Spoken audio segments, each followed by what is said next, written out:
В связи с наступлением весеннего пожароопасного периода и ростом числа пожаров, распоряжением главы на территории городского округа был установлен особый противопожарный режим до 15 мая. По распоряжению правительства региона с 1 мая по 20 июля противопожарный режим установлен на всей территории республики. В его условиях запрещается разведение костров, выезды в лесные массивы и пал травы. На территории частных домовладений должна быть установлена емкость с водой. Соблюдение этих требований, вручение памяток и проведение инструктажа контролирует специальная комиссия. Рейды в городском округе проводятся каждую неделю.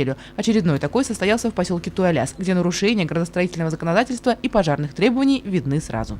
Минимум 6 метров от жилого помещения должно быть. Нет, здесь 8 метров. 8?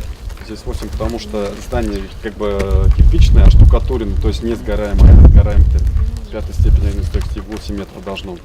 Это расстояние, если кирпич-кирпич, тогда 6 метров, да, здесь 8.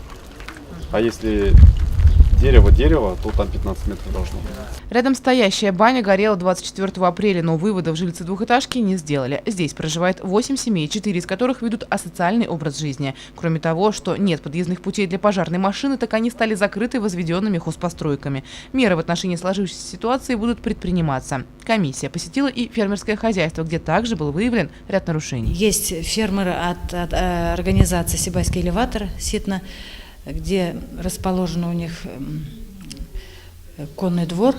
Вот, скирдуют стену тоже по нормативам правил, противопожарных правил не соблюдаются эти нормативы.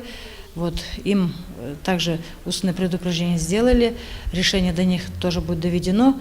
Вот, есть угроза перехода в случае пожара, переход пожара на строение. В комиссию по контролю за соблюдением противопожарного режима входят представители различных ведомств и служб. Особое внимание они уделяют жилому фонду в частном секторе, так как больше половины огненных происшествий происходит именно там. Об этом свидетельствует и статистика, к примеру, все того же поселка Туаляс. Каждый год бывает по-разному. Прошлый год, первый год 9 выездов было, и зимой, и летом общее количество. Прошлый год 12 выездов было, в этом году, с начала года, только за апрель месяца 4 раза выехали уже, выездов было.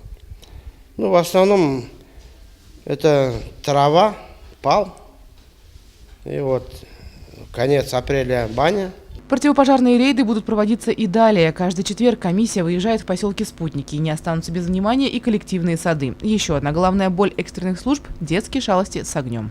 Обращайте внимание, не разрешайте детям разжигать костры, значит, не оставляйте без присмотра своих детей. Скоро начинаются у нас летние каникулы, поэтому без присмотра детей нельзя оставлять. Елена Афанасьева, Дамир Хайбуллин, Любовь Карпова, телекомпания СТВ.